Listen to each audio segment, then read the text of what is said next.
Welcome to our channel. நம்ம சேனலில் என்ன பார்க்க போகிறோம் அப்படின்னு சொன்னீங்கன்னா, NEET biology multiple choice question answer Tamil English எக்ஸ்ப்ளனேஷனோட 1 by 1 நம்ம இங்கே பார்க்க போகிறோம். சரியா? ஆக்சுவலாக இது வந்து இந்த இயர் நீட் எழுத போகிற ஸ்டூடெண்ட்ஸ்க்கு ரொம்ப யூஸ்ஃபுல்லாக இருக்கும் அப்படின்னு நான் நினைக்கிறேன்.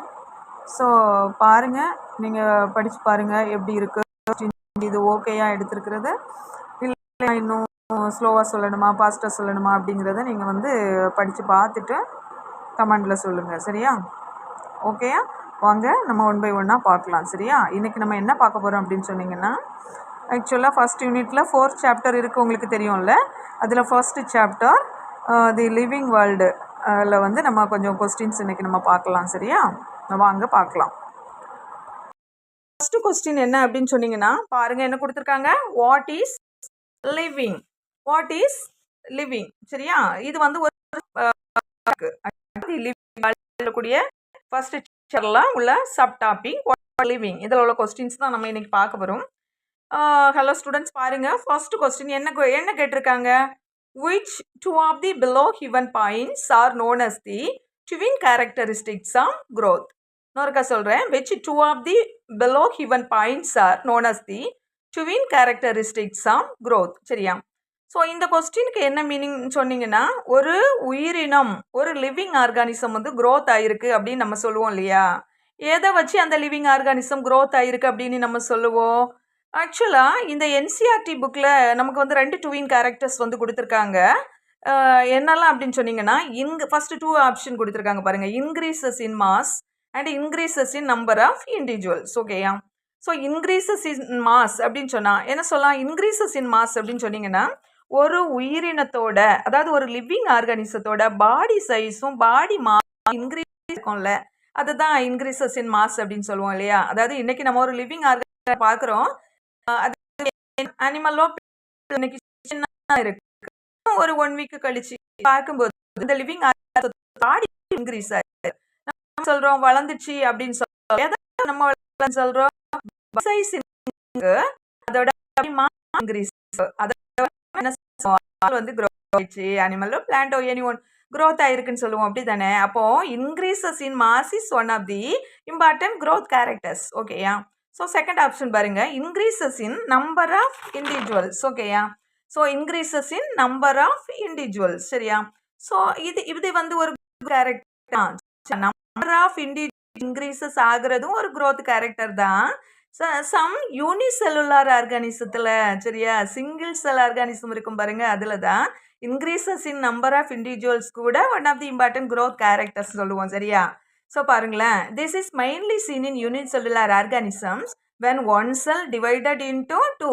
அப்படி தானே? ஒரு செல், அதாவது நம்ம யூனிசெல்லுலார் ஆர்கானிசம் சொல்லிட்டோம், சிங்கிள் செல்லு தான் இருக்கும். அந்த ஒரு செல் 2 டிவைடட் ஆகும்போது டிவைடட் ஆகக்கூடிய அந்த 2 new செல்லுமே becomes a separate organism. 2 தனித்தனி ஆர்கானிசமாக growth ஆகிடும். சரியா?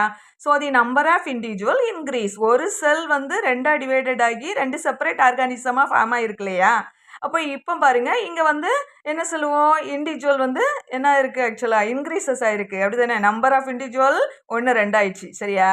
இது கூட யூனிசெல்லுலார் ஆர்கானிசத்தில் ஒரு க்ரோத் கேரக்டர் தான். சரியா? So therefore this is also one of the twin characters of growth. Hence option 2 is correct answer. ஓகேயா? ஸோ பாருங்களேன். தேர்ட் என்ன கொடுத்துருக்காங்க. Cellular organisation. செல்லுலார் ஆர்கனைசேஷன்னா என்னது? Cellular structure of an organism. சரியா? Cellular organisation refers to the cellular structure of an organism, not to growth. இந்த option வந்து க்ரோத்தை இண்டிகேட் பண்ணவே இல்லை. இது வந்து ஒரு செல்லோட ஸ்ட்ரக்சரை தான் குறிக்குது. சரியா? Therefore this not a characteristics of growth. Hence this option is incorrect. ஓகேயா? அண்ட் ஃபோர்த் என்ன சொல்லுது பாருங்களேன். Cellular differentiation. ஆப்ஷன் 4 என்ன சொல்லுது? Cellular differentiation. Cellular differentiation means என்ன சொல்லலாம். Cell becomes a specialised cell. ஒரு செல் இன்னொரு செல்லாக மாறி ஒரு குறிப்பிட்ட பணியை செய்கிறது. இதை தான் செல்லுலார் டிஃபரன்சியேஷன் சொல்லுவோம். சரியா? நாட் ஏ கேரக்டரிஸ்டிக்ஸ் ஆஃப் என்னது, க்ரோத். இது ஒரு க்ரோத் கேரக்டர் கிடையாது. Hence this option is என்னது, ஆப்ஷன் 4th என்னது தான், செல்லுலார் டிஃபரன்சியேஷனும் இன்கரெக்ட் ஆன்சர் தான். சரியா? பாருங்க. என்ன சொல்லுவோம் ஆக்சுவலாக இங்கே வந்து நம்ம என்ன சொல்லுவோம்னா therefore the correct answer is option A. ஏன் நம்ம கரெக்ட் ஆன்சர் ஆப்ஷன் ஏன்னு சொல்கிறோம்? Because statements 1 and 2 are correct. சரியா? ஓகே தானே? ஸோ லெட்ஸ் சூஸ் என்னது option A. Option A is the correct answer. ஓகேயா? ஸோ பாருங்க நம்ம அடுத்து வந்து நம்ம எங்கே போகலாம்? செகண்ட் கொஸ்டின் பார்க்கலாம். In plants growth occurs dash whereas in animals. Okay பாருங்க, in plants growth occurs dash whereas in animals it occurs dash அப்படின்னு கேட்டிருக்காங்க. ஸோ இதுக்கு என்ன மீனிங் சொல்லலாம்? ஆக்சுவலாக பிளான்ஸில் growth எப்படி நடக்குது, விலங்குகளில் growth எப்படி நடக்குது அப்படின்னு கேட்டிருக்காங்க. சரியா? இங்கே பாருங்க ஆப்ஷன் ஏ என்ன சொல்லுது? Only up to a certain age. பிளான்ஸில் growth ஒரு குறிப்பிட்ட ஏஜ் வரையா நடக்கும். நம்ம பார்த்துருக்கோம் ஒரு பிளான்ட்டை கண்டினியூவாக வளரும், அப்படி தானே? பட் அனிமல்ஸில் growth வந்து என்னது ஒரு குறிப்பிட்ட ஏஜ் வரை தான் நடக்கும். சரியா? ஸோ அப்போ இங்கே வந்து ஆப்ஷன் ஏ வந்து கரெக்ட் இல்லை. சரி தானே? ஆப்ஷன் ஏ என்ன கொடுத்துருக்காங்க? Only up to a certain age continuously. பிளான்டில் only up to a certain ஏஜுங்கிறது இன்கரெக்ட் ஆன்சர், அப்படி தானே? ஸோ இங்கே பாருங்கள், நம்ம ஆப்ஷன் பி பாருங்களேன். continuously only up to a certain age. அதாவது in plant growth occurs continuously whereas in animals it occurs up to a certain age. ஓகேயா? So இதுதான் கரெக்ட் ஆன்சர். சரி தானே? ஸோ பாருங்க, according to NCERT plant so continuously growth. ஏன் plant வந்து கண்டினியூவாக growth ஆகுது? அனிமல் வந்து செர்டன் ஏஜ் வரை தான் க்ரோத் ஆகும், அதுக்கு பிறகு ஸ்டாப் ஆகும்னு ஏன் சொல்கிறோம்? பிளான்ட் ஏன் கண்டினியூவாக க்ரோத் ஆகுதுன்னு சொன்னால், எல்லா பிளான்ட்லேயுமே எப்போவுமே செல் டிவிஷன் நடக்கக்கூடிய ஒரு டிஷ்யூ இருக்குது. அந்த டிஷ்யூவோட பேர் தான் மெரிஸ்டமேட்டிக் டிஷ்யூ அப்படின்னு சொல்லுவோம். சரியா? இந்த மெரிஸ்டமேட்டிக் டிஷ்யூ என்ன பண்ணுன்னா கண்டினியூவாக டிவைடட் ஆகி நியூ செல்லை ப்ரொடியூஸ் பண்ணிக்கிட்டே இருக்கும். சரியா? நியூ செல்லை ப்ரொடியூஸ் பண்ணிகிட்டே இருக்கிறதுனால அந்த பிளான்ட் வந்து கண்டினியூவாக க்ரோத் ஆகிட்டே இருக்குது. அனிமல்ஸில் அப்படி இல்லை, ஒரு குறிப்பிட்ட ஏஜில் அனிமல்ஸில் growth ஸ்டாப் ஆகிடும். அப்போ இங்கே கரெக்ட் ஆன்சர் எது தான்? ஆப்ஷன் பி தான். பாருங்க, இன் plant growth occurs continuously whereas in animals it occurs only up to a certain என்ன சொல்லுவோம்? ஏஜ் அப்படின்னு சொல்லுவோம். சரியா? ஸோ இதில் ஆப்ஷன் சி பாருங்களேன், கண்டினியூஸ்லி. அதாவது என்ன கொடுத்துருக்காங்க? பிளான்ட்டில் கண்டினியூவாக growth இருக்கும், அனிமல்ஸில் இல்லையே. அப்போது ஆப்ஷன் சி வந்து இன்கரெக்ட் ஆன்சர். ஓகேயா? ஆப்ஷன் டி பாருங்க, only up to a certain age. Only up to a certain age. பிளான்ட்டில் கண்டினியூவாக growth நடக்கும், அப்படி தானே? அனிமலில் தான் only up to a certain age. அப்போ ஆப்ஷன் டிங்கிறது வந்து தப்பான ஆன்சர் தான். ஓகேயா? ஸோ அப்போ நம்ம வந்து இங்கே வந்து கரெக்ட் ஆன்சர் எது தான்? ஆக்சுவலாக என்ன சொல்லுவோம்? கரெக்ட் ஆன்சர் என்னது? Option B. In plant growth occurs continuously whereas in animals only up to a certain age. ஓகேயா? ஸோ நெக்ஸ்ட் வந்து நம்ம என்ன பார்க்கலாம் அப்படின்னு சொன்னீங்கன்னா, கொஸ்டின் நம்பர் 3. கொஸ்டின் நம்பர் 3 என்ன கொடுத்துருக்காங்க பாருங்களேன். மேட்ச் காலம் 1 with காலம் 2 and select the correct option from the codes given below. சரி தானே? என்ன கொடுத்துருக்காங்க? காலம் 1ல் என்னெல்லாம் இருக்குது பாருங்க. A planaria, B fungi, C yeast, D amoeba. சரியா? இதை வந்து நம்ம கரெக்டாக நம்ம வந்து மேட்ச் பண்ண போகிறோம். சரியா? ஸோ பாருங்கள், காலம் 1 காலம் 2வோட நம்ம கரெக்டாக ஆப்ஷனாக சூஸ் பண்ணி நம்ம மேட்ச் பண்ண போகிறோம். சரியா? ஸோ காலம் 1ல் என்ன கொடுத்துருக்காங்க? பிளனேரியா. பிளனேரியாவுக்கு எது மேட்ச் ஆகும் பாருங்களேன். ஆக்சுவலாக planaria is shows true regeneration. ஏன் நம்ம வந்து ட்ரூ ரீஜெனரேஷனை பிளனேரியா மேட்ச் பண்ணலாம் அப்படின்னு சொன்னீங்கன்னா, பாருங்க, பிளனேரியா எடுத்துக்கிட்டோன்னா its body is cut into pieces. பிளனேரியாவோட பாடியை நம்ம எத்தனை பீஸாக கட் பண்ணாலும் அத்தனை பீஸும் ஒரு ஹோல் அனிமலாக வளர்ந்துரும். சரியா? எந்த ஒரு பீஸுமே டெத் ஆகாது. ஸோ நம்ம பிளனேரியாவுக்கு வந்து கரெக்ட் ஆப்ஷனாக எதை சூஸ் பண்ணலான்னா ட்ரூ ரீஜெனரேஷன் தான் மேட்ச் ஆகும். சரியா? பாருங்க, பிளனேரியா சோஸ் ட்ரூ ரீஜெனரேஷன். அதாவது பிளனேரியாவோட உடலை பல துண்டுகளாக நம்ம வெட்டினாலும் ஒவ்வொரு துண்டும் ஒரு முழுமையான புதிய உயிரினமாக வளர்ந்துரும். சரியா? அதனால தான் நம்ம பிளனேரியாவை ட்ரூ ரீஜெனரேஷனுக்கு எக்ஸாம்பிளாக சொல்லலாம். சரியா? ஸோ அடுத்து பாருங்க, ஃபங்கை. நம்ம ஃபங்கை வந்து ஏசெக்ஷுவல் ஸ்போர் அப்படின்னு சொல்கிறோம். ஏன்? Fungi reproduce by producing. எப்படி தான் ரீப்ரொடியூஸ் பண்ணோம்? ஏசெக்ஷுவல் ஸ்போரை ப்ரொடியூஸ் பண்ணி தான் இனப்பெருக்கம் செய்யும். ஓகேயா? These spores. ஓகேயா? ஏசெக்ஷுவல் ஸ்போர் என்ன பண்ணோன்னா திருப்பி ஜெர்மினேட் ஆகி ஒரு நியூ ஃபங்கையாக டெவலப்மெண்ட் ஆகும். சரியா? எப்படி? வித்தவுட் ஃபெர்டிலைசேஷன் நடக்காமலேயே ஒரு ஏசெக்சுவல் ஸ்போர் வந்து உருவாகி, அந்த ஸ்போர் ஜெர்மினேட் ஆகி ஒரு நியூ ஃபங்கஸ் உருவாகும். இப்படிதான் இந்த ஃபங்கை வந்து ரீப்ரொடியூஸ் பண்ணும். சரியா? So fungi is correctly matched with என்ன சொல்லுவோம்? Asexual spores. ஓகேயா? ஸோ சி என்ன சொல்லுது? ஈஸ்ட்டுக்கு எதை நம்ம மேட்ச் பண்ணலாம்? கரெக்டாக தான் மேட்ச் பண்ணியிருக்காங்க பாருங்க. பட்டிங். ஓகேயா? ஈஸ்டோட ரீப்ரொடக்டிவ் மெத்தட் பட்டிங் தான். சரியா? Yeast reproduced by budding, therefore the correct match is என்ன சொல்லுவோம்? ஈஸ்ட்டுக்கு வந்து பட்டிங் தான். பாருங்க, budding is a type of asexual reproduction. In this process a small outgrowth, ஒரு சின்ன பட்டன் மாதிரி ஒரு அவுட்க்ரோத் வந்து அந்த பேரண்ட் ஈஸ்டோட மேலே டெவலப்மெண்ட் ஆகும். சரியா? இந்த பட்டு வந்து கொஞ்சம் கொஞ்சமாக க்ரோத் ஆகி ஃபைனலாக அந்த மதர் ஈஸ்ட்டை விட்டு செப்பரேட் ஆகி ஒரு நியூ இண்டிவிஜுவலாக க்ரோத் ஆகிடும். சரியா? ஓகேயா? ஸோ நம்ம வந்து எதை சூஸ் பண்ணலாம்? ஈஸ்ட்டுக்கு கரெக்டான ரீப்ரொடக்டிவ் மெத்தட் வந்து பட்டிங் தான். சரியா? ஸோ ஈஸ்ட் வந்து நம்ம பட்டிங் கூட மேட்ச் பண்ணுறோம். ஓகேயா? ஸோ நெக்ஸ்ட் பாருங்க, டி வந்து அமீபா. சரியா? அமீபா வந்து பைனரி ஃபிஷன். என்ன சொல்லுவோம்? அமீபா வந்து ஒரு சிங்கிள் செல் ஆர்கானிசம். சரியா? ஸோ பாருங்க, what is binary fission? Binary fission சொன்னால் இது வந்து ஒரு ஏசெக்சுவல் ரீப்ரொடக்ஷன் ப்ராசஸ் தான். இங்கே ஒரு சிங்கிள் பேரண்ட் செல் வந்து டிவைடட் இன்டூ 2 ஐடென்டிக்கல் டாட்டர் செல். சரியா? ஸோ பாருங்களேன். ஓகே, ஒரு சிங்கிள் பேரண்ட் செல் என்னாகும்? 2 டிவைடட் ஆகி என்ன பண்ணும் பாருங்க, 2 டாட்டர் செல்லாக க்ரோத் ஆகும். சரி தானே? ஸோ அப்போ அமீபாவுக்கு என்ன சொல்லுவோம்? ஆக்சுவலாக பைனரி ஃபிஷன். சரியா? ஸோ இப்போ நம்ம வந்து இங்கே வந்து எல்லாத்தையும் மேட்ச் பண்ணியாச்சு. ஸோ என்ன சொல்லுவோம் பாரு, இங்கே வந்து கரெக்ட் ஆன்சர் என்ன சொல்லலாம்? தி கரெக்ட் மேட்சிங் என்ன சொல்லுவோம்? ஏ வந்து 4, பி வந்து 3 அண்ட் என்ன சொல்லுவோம்? ஆக்சுவலாக 4 வந்து சி. ஓகேயா? என்ன சொல்லுவோம் பாருங்க, ஏ வந்து நம்ம என்ன கொடுத்து continues. illustrate the role of.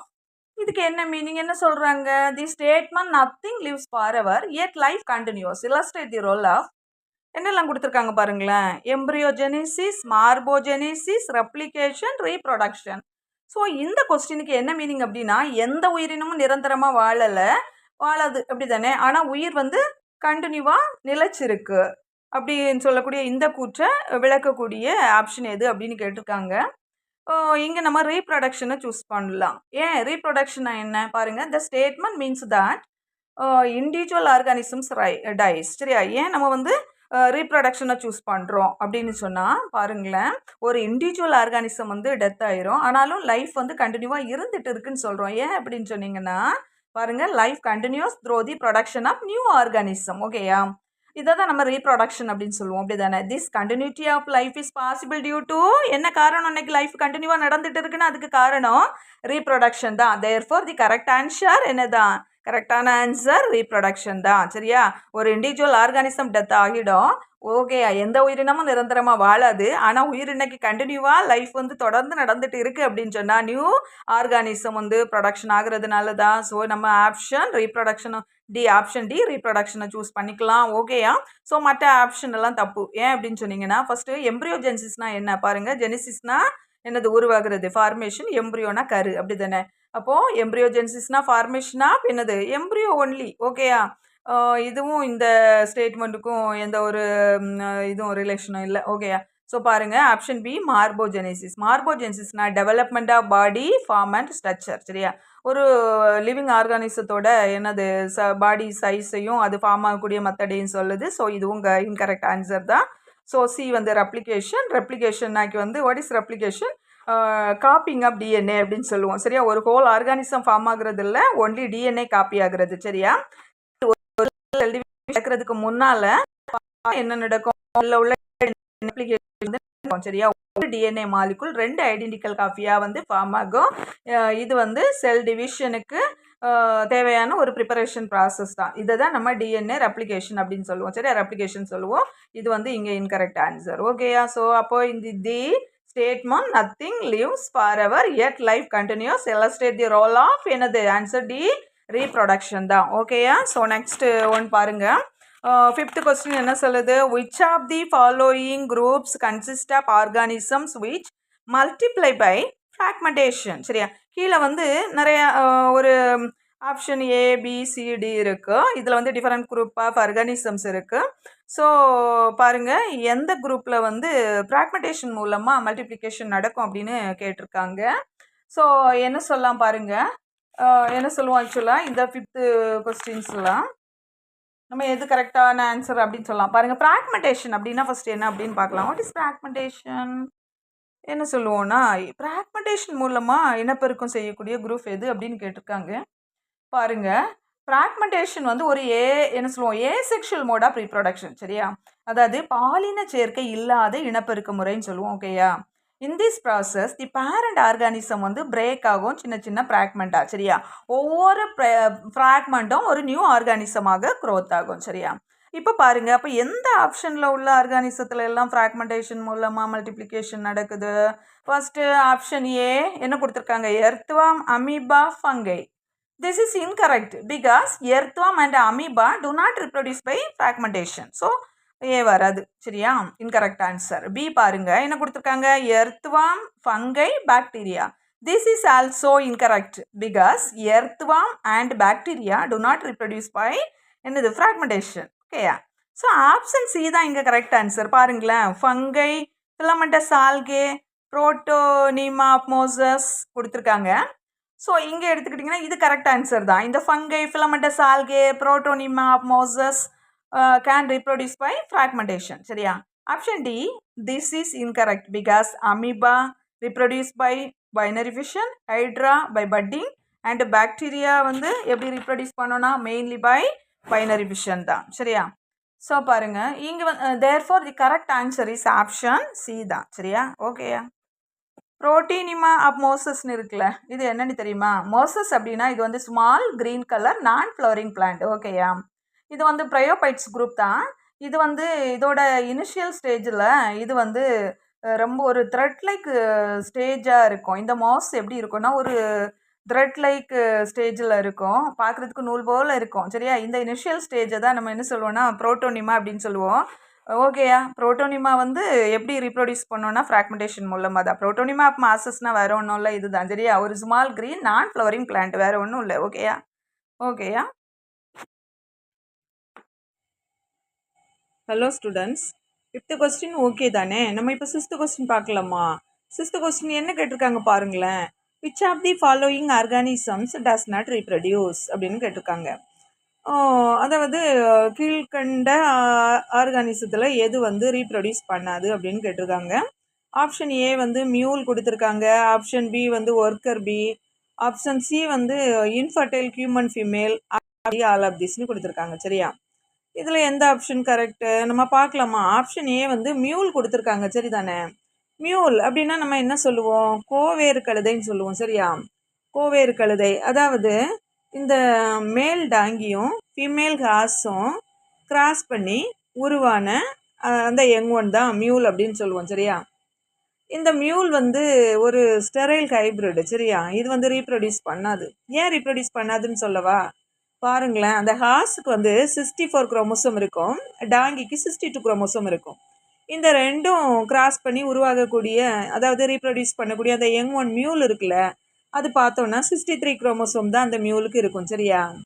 இப்போ இங்கே வந்து இந்த 63 அப்படிங்கிறது ஆட் நம்பர்ஸ் இல்லையா? அந்த ஒற்றைப்படை என்ன இருக்கிறதுனால இந்த குரோமோசோம்ஸ் வந்து ஜோடி சேராது. சரியா?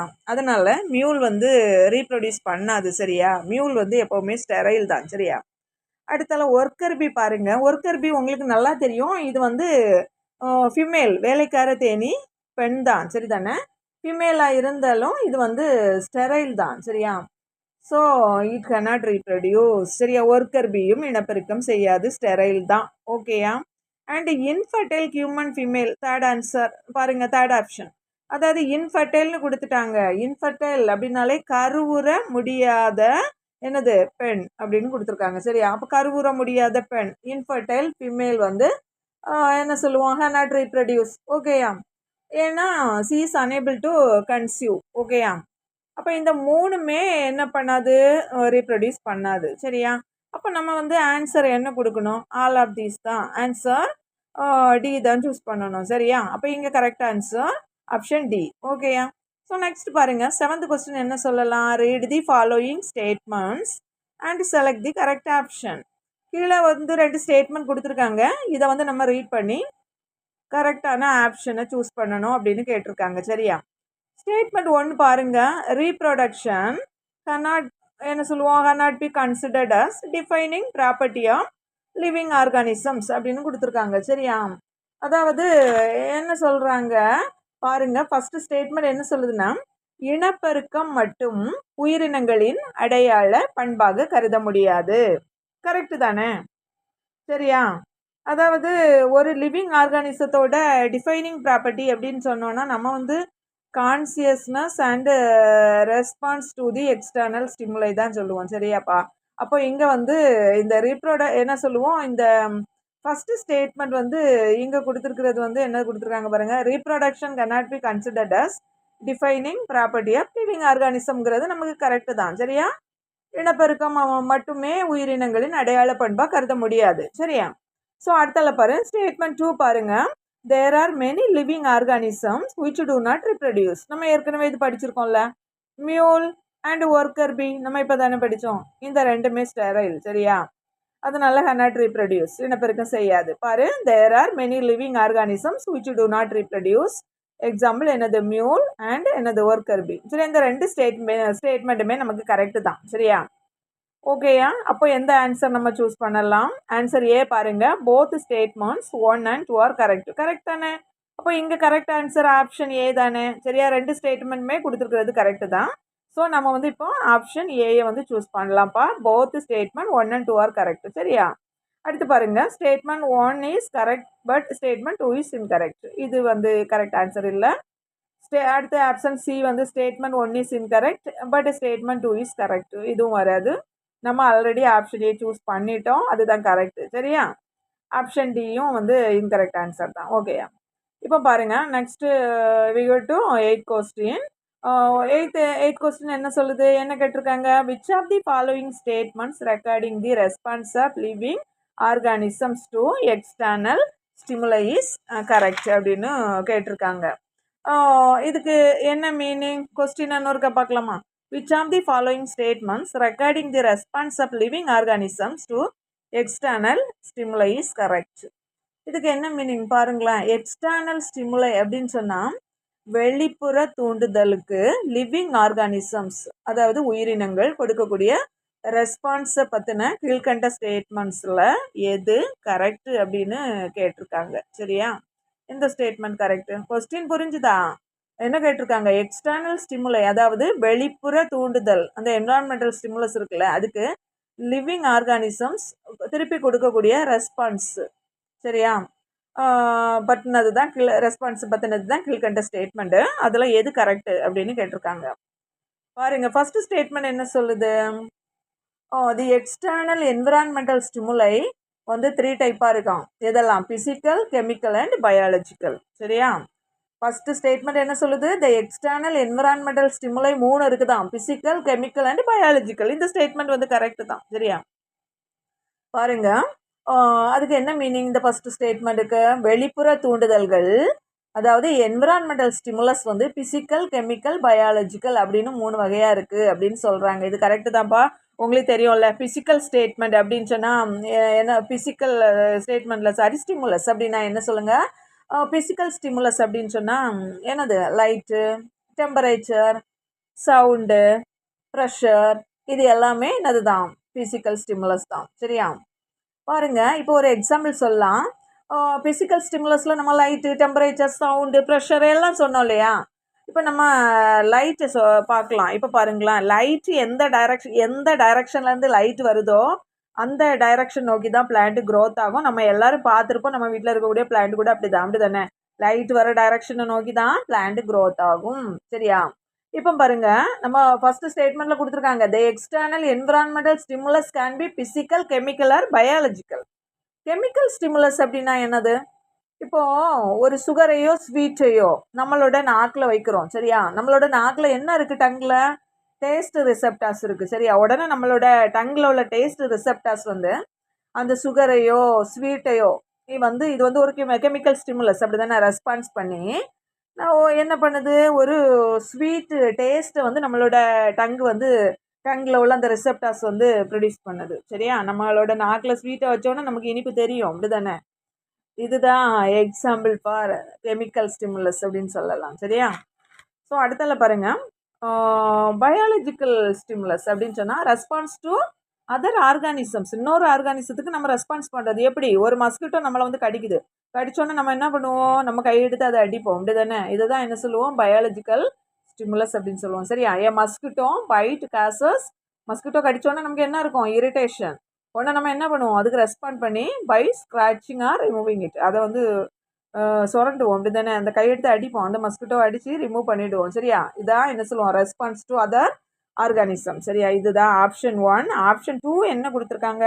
All organisms from the prokaryotes to the most complex eukaryotes can sense and response to environmental ஸ்டிமுலை. அதாவது இந்த என்விரான்மெண்டல் ஸ்டிமுலஸுக்கு ரெஸ்பான்ஸ் பண்ணுறது வந்து ப்ரோகேரியாட்ஸில் இருந்து காம்ப்ளெக்ஸ் யூகேரியாட்ஸ் வர, சரியா, ரெஸ்பான்ஸ் பண்ணும் என்விரான்மெண்டல் ஸ்டிமுலஸுக்குன்னு கொடுத்துருக்காங்க. இந்த ஆப்ஷன் கரெக்டு தான். சரியா?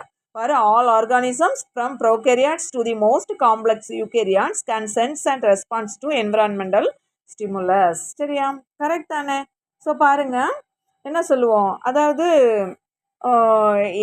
நம்ம மட்டும் இல்லை, ஹியூமன் பீயிங் மட்டும் இல்லை, அதாவது அந்த ப்ரோகேரியாட்ஸில் இருந்து காம்ப்ளெக்ஸான யூகேரியாட்ஸ் வர என்விரான்மெண்டல் ஸ்டிமுலஸுக்கு கண்டிப்பாக என்னது ஒரு பதில் கொடுக்கும். சரியா? ரெஸ்பான்ஸ் கண்டிப்பாக பண்ணும் அப்படிங்கக்கூடிய இந்த 2வது ஸ்டேட்மெண்ட்டும் கரெக்டு தான். சரியா? ஸோ ஆப்ஷன் சியில் என்ன கொடுத்துருக்காங்க பாருங்களேன். 3rd ஸ்டேட்மெண்ட் என்ன சொல்லுது? கான்சியஸ்னஸ் அப்படின்னா உணர்திறன்.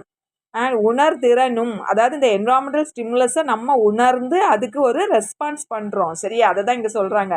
Consciousness and response to external stimuli is the defining property of living organism. இதுதான் என்னது? அந்த ஒரு லிவிங் ஆர்கானிசத்தோட என்ன சொல்லுவோம்? அடையாள பண்பு. சரியா? இதுவும் கரெக்டு தான். ஒரு லிவிங் ஆர்கானிசத்தோட டிஃபைனிங் ப்ராப்பர்ட்டிங்கிறது என்னது? அடையாள பண்பே கான்சியஸ்னஸும் என்னது? ரெஸ்பான்ஸும் தான். சரியா? உணர்திறனும் அதுக்கு வந்து கொடுக்கக்கூடிய பதில் வினையும் தான் ஒரு லிவிங் ஆர்கானிசத்தோட டிஃபைனிங் ப்ராப்பர்ட்டின்னு சொல்கிறாங்க. இந்த ஆப்ஷனும் கரெக்டு தான். சரியா? ஸோ இங்கே பாருங்களேன், இந்த 8th கொஸ்டினில் ஸ்டேட்மெண்ட் 1, 2, 3 மூணுமே கரெக்டு தான். சரியா? ஸோ அப்போ நம்ம எந்த இங்கே கரெக்ட் ஆன்சர் என்னது? Option D, all of these. 3 ஸ்டேட்மெண்ட்டுமே கரெக்டு தானே? அப்போ நம்ம எதை சூஸ் பண்ணலாம்? ஆப்ஷன் டியை சூஸ் பண்ணலாம். ஓகேயா? ஸோ இங்கே பாருங்கள், ஹலோ ஸ்டூடெண்ட்ஸ், நம்ம இப்போ வந்து 9th கொஸ்டின் பார்க்க போகிறோம். சரியா? பாருங்க, read the following statements and select the correct one. சரியா?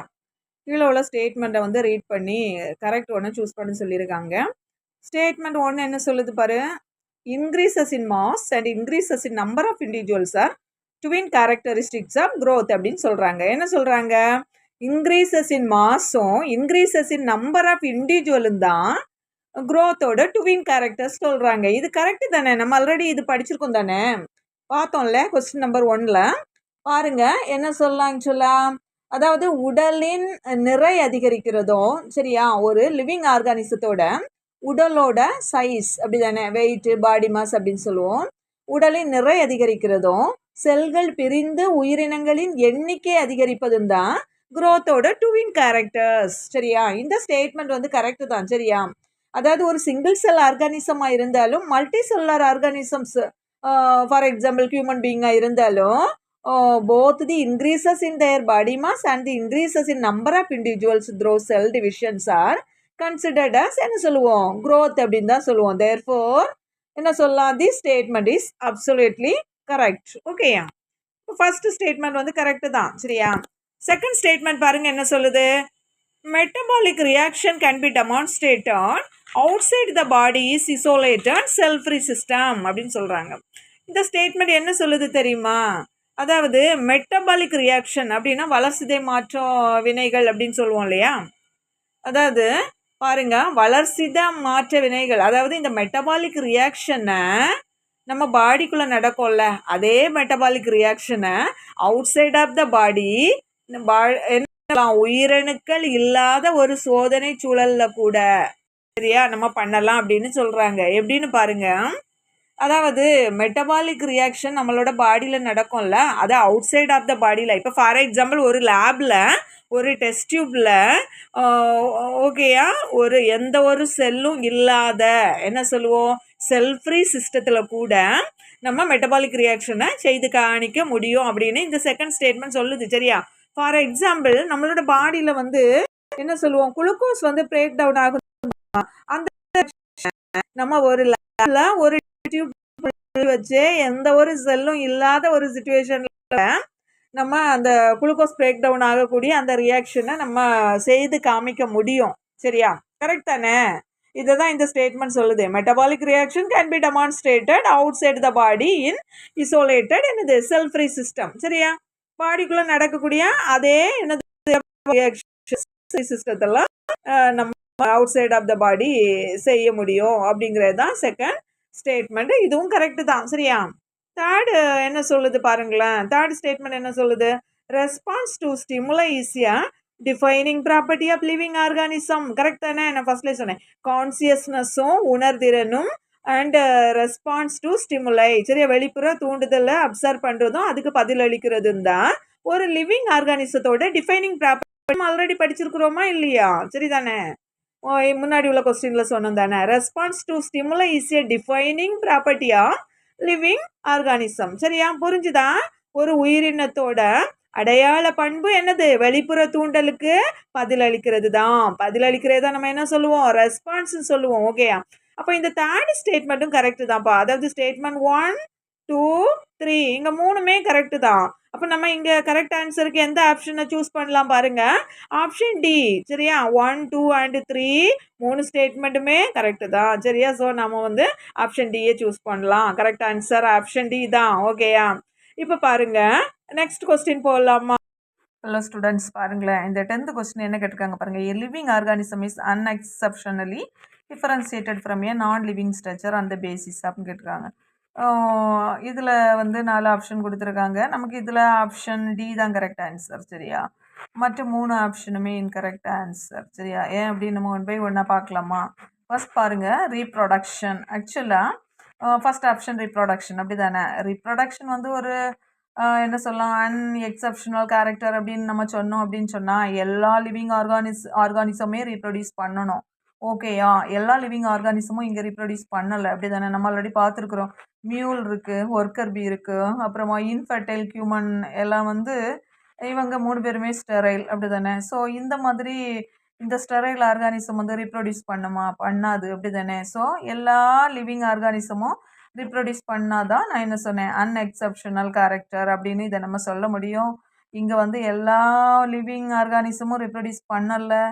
நமக்கு இங்கே mule, worker bee and infertile human எல்லாம் இருக்குது. இது ரீப்ரொடியூஸ் பண்ணலை. அதனால நம்ம இந்த ரீப்ரொடக்ஷனை வந்து இங்கே அன்எக்செப்ஷனல் கேரக்டர் நம்ம சொல்ல முடியாது. சரியா? ஸோ இது வந்து கரெக்ட் ஆன்சர் இல்லை. ஏ வந்து ரீப்ரொடக்ஷன் வந்து கரெக்ட் ஆன்சர் இல்லை. ஓகேயா? ஸோ நெக்ஸ்ட் பாருங்கள், option B growth and movement. We already know that not living things like என்னது மவுண்டைன்ஸ். மவுண்டைன் வந்து growth ஆகும் தானே? ஓகேயா? பாருங்களேன், இந்த மவுண்டைன்ஸ், சாண்ட் டியூன் இது எல்லாமே க்ரோ ஆகும் அதோட சைஸில். எப்படி க்ரோ ஆகும்? இது வந்து என்ன சொல்லுவோம் அப்படின்னு சொன்னீங்கன்னா, நல்ல அந்த டஸ்ட்டுனால, சரியா, மேலே வந்து டஸ்ட்டெல்லாம் படிஞ்சு படிஞ்சு அந்த மவுண்டைன் அப்புறம் சாண்ட் டியூன் எல்லாம் வந்து சைஸ் வந்து க்ரோத் ஆனது போல் நமக்கு தெரியும். அப்படி தானே? பாருங்கள், சிமிலர்லி நான் லிவிங் திங்ஸ் கேன் ஆல்சோ என்னது மூவ் ஆகும். எப்படி இந்த நான் லிவிங் திங்ஸ் இந்த மவுண்டைன் சாண்ட் டியூன்லாம் க்ரோ ஆகுது, டஸ்ட்டு அக்குமுலேட் ஆகி க்ரோத் ஆகுது நம்ம சொல்கிறோமோ, அதே போல் இந்த நான் லிவிங் திங்ஸ் வந்து மூவ் ஆகவும் செய்யும். சரியா? மூவ் ஆகாதுன்னு சொல்ல முடியாது. எப்படி நான் லிவிங் திங்ஸ் மூவ் ஆகும்னு நம்ம சொல்லலாம் பாருங்கள். அதாவது அந்த ஸ்கையில் க்ளவுட்ஸ், அதாவது மேகங்கள் எல்லாம் வந்து மூவ் ஆகும் தானே? நம்ம பார்த்துருக்கோம்ல, மேகங்கள்லாம் நகர்ந்து போகும். அதே மாதிரி ரிவரில் வந்து என்னது வாட்டர், அதாவது தண்ணி வந்து ஆற்றுல ஓடும், அப்படி தானே? ஸோ இது எல்லாமே கூட ஒரு வகை மூமெண்ட்டு தானே? சரியா? பட் இவை வந்து என்னது உயிரற்றவை. ஓகேயா? சரிதானே? இதெல்லாம் உயிரற்றவை. இந்த க்ளவுட்ஸு, அப்புறமா வந்து ஸ்கையில் க்ளவுட்ஸ் மூவ் ஆகுறது, ஆற்றுல தண்ணி ஓடுறது, இது எல்லாமே ஒரு நான் லிவிங் திங்ஸோட மூமெண்ட்டு தான். சரியா? ஸோ அந்த க்ரோத்தும் மூமெண்ட்டும் உயிரற்ற பொருட்கள்லையும் நடக்குது, அப்படி தான் நம்ம இப்போ பார்த்தோம்ல. ஸோ இந்த க்ரோத்து மூமெண்ட்ஸ்லாம் உயிரற்ற பொருட்கள்லையும் நடக்கிறதுனால இதை வச்சு இது உயிர் உள்ளது, இது உயிரற்றது அப்படின்னு சொல்லிட்டு 100% நம்ம கரெக்டாக டிஃபரன்ஷியேட் பண்ண முடியாது. சரியா? ஸோ இந்த ஆப்ஷன் பியும் வந்து கரெக்ட் ஆன்சர் இல்லை. ஓகேயா? ஸோ இப்போ பாருங்கள், ஆப்ஷன் சி என்ன கொடுத்துருக்காங்க, இன்டராக்ஷன் வித் என்விரான்மெண்ட்டுன்னு சொல்லியிருக்காங்க. இங்கே பாருங்கள், இந்த ஆப்ஷன் கரெக்ட் இல்லைன்னு சொன்னோம் தானே? லிவிங் திங்ஸ் வந்து டெஃபினிட்டாக இன்டராக்ட் பண்ணும் நேச்சரோட, நமக்கு தெரியும் சரிதானே. நம்ம எல்லாருமே என்விரான்மெண்டல் ஸ்டிமுலஸுக்கு ரெஸ்பான்ஸ் பண்ணுவோம், ஓகேயா. ஸோ பட் நான் லிவிங் திங்ஸ் எடுத்துக்கிட்டோன்னா அதுவும் இதை செய்யுது. எப்படி ரெஸ்பான்ஸ் பண்ணோம் என்விரான்மெண்ட்டுக்கு நான் லிவிங் திங்ஸ்ன்னு பார்த்தீங்கன்னா, இப்போ வந்து ஒரு இரும்பு ஆணி இருக்குதானே, இதை வந்து காற்று படுற இடத்துல நம்ம வெளியில் வச்சிட்டோன்னு வைங்களேன், அது என்ன பண்ணும் என்விரான்மெண்ட் கூட ரியாக்ட் பண்ணி அந்த இரும்பு ஆணி கொஞ்ச நாள் கழிச்சு நம்ம பார்க்கும்போது துருப்பிடிக்கும் தானே. ஸோ இதே போல் இந்த ராக் இருக்கு பாருங்களேன், ராக் என்ன சொல்லுவோம், இந்த பாறைகள் அப்படி தானே. இந்த பாறை கூட என்ன பண்ணும் தெரியுமா, கொஞ்ச நாளைக்கு பிறகு காற்றுனாலையும் மழை படும்போதும் சிதைஞ்சு போகும் தானே. ஸோ என்ன சொல்லலாம், அப்போ நம்ம இந்த நான் லிவிங் திங்ஸ் கூட என்ன பண்ணுது, இப்படி என்விரான்மெண்ட் கூட இன்டராக்ட் பண்ண தான் செய்யுது சரியா. ஸோ நம்ம வந்து இந்த கேரக்டர்லாம் வச்சு நம்மளால் இந்த என்ன சொல்லுவோம், என்ன கேரக்டர் பார்த்தோம், தேர்ட் ஆப்ஷன் வந்து இன்டராக்ஷன் வித் என்விரான்மெண்ட். ஸோ இந்த கேரக்டரை வச்சு நம்ம வந்து உயிருள்ளவைகளை வந்து உயிரற்றவைகளில் இருந்து தனியாக பிரிக்க முடியாது சரியா. லிவிங் திங்ஸே நான் லிவிங் திங்ஸில் இருந்து என்ன பண்ண முடியாது, கரெக்டாக பிரிக்க முடியாது சரியா. ஸோ ஆப்ஷன் சி கூட தவறான ஆப்ஷன் தான், ஓகேயா. ஸோ இங்கே வந்து ஆப்ஷன் டி தான் கரெக்ட், நம்ம முதல்ல சொல்லிட்டோம். ஆப்ஷன் டி வந்து என்ன சொன்னோம், ரெஸ்பான்சிவ்னஸ், ஓகேயா. இப்போ பார்த்தீங்கன்னா every single living organisms from a tiny பாக்டீரியத்தில் இருந்து ஹியூஜ் ஹியூமன் பீயிங் வர இந்த உலகத்தில் உள்ள அத்தனை உயிரினங்களும் தன்னை சுற்றியுள்ள மாற்றங்களை உணர்ந்து அதுக்கு உடனே ரியாக்ட் பண்ணோம் சரியா. ஆனால் நான் லிவிங் திங்ஸ் வந்து ரியாக்ட் பண்ணாது சரிதானே. இப்போ எக்ஸாம்பிளுக்கு பாருங்கள், நான் லிவிங் திங்ஸ்ன்னு சொல்லிட்டு நம்ம என்ன சொல்கிறோம், ஒரு ராக்காக இருக்கட்டும், பாறையாக இருக்கட்டும், வாட்டராக இருக்கட்டும், இதெல்லாம் வந்து மாற்றங்களை உணர்ந்து என்விரான்மெண்ட்டில் நடக்கக்கூடிய மாற்றங்களை உணர்ந்து ரியாக்ட் பண்ணுமா, பண்ணாது அப்படி தானே. ராக்கோ வாட்டரோ ஒரு பென்னோ ஒரு பென்சிலோ என்விரான்மெண்டல் சேஞ்சஸை வந்து அப்சர்வ் பண்ணி அதுக்கு வந்து பதிலை கொடுக்குமா, கொடுக்காது தானே. ஸோ ரெஸ்பான்சிவ்னஸ் இஸ் தி என்ன சொல்லுவோம், இங்கே வந்து என்ன சொல்லலாம், ரெஸ்பான்சிவ்னஸ் இஸ் தி அப்சல்யூட் என்ன சொல்லுவோம் பாருங்கள், டெஃபைனிங் ப்ராப்பர்ட்டி ஆஃப் லைஃப் சொல்லலாம் சரியா. ஸோ லிவிங் ஆர்கானிசத்தோட டிஃபைனிங் ப்ராப்பர்ட்டியில் ஒன்று என்னது, அதாவது டிஃபைனிங் ப்ராப்பர்ட்டியில் ஒன்றுன்னு சொல்ல முடியாது, ரெஸ்பான்சிவ்னஸ் தான் வந்து என்ன சொல்லுவோம், ஒரு முக்கியமான டிஃபைனிங் ப்ராப்பர்ட்டி ஆஃப் என்னது லைஃப்னு சொல்லலாம் சரியா. ஸோ என்ன சொல்லுவோம், அப்போ இதுதான் இங்கே வந்து இந்த ரெஸ்பான்சிவ்னஸ் தான் இங்கே வந்து கரெக்ட் ஆன்சராக இருக்குது சரியா. அப்போது 10th கொஸ்டினோட கரெக்ட் ஆன்சர் எது தான், டி தான், ரெஸ்பான்சிவ்னஸ். ஓகேயா, புரிஞ்சுதா.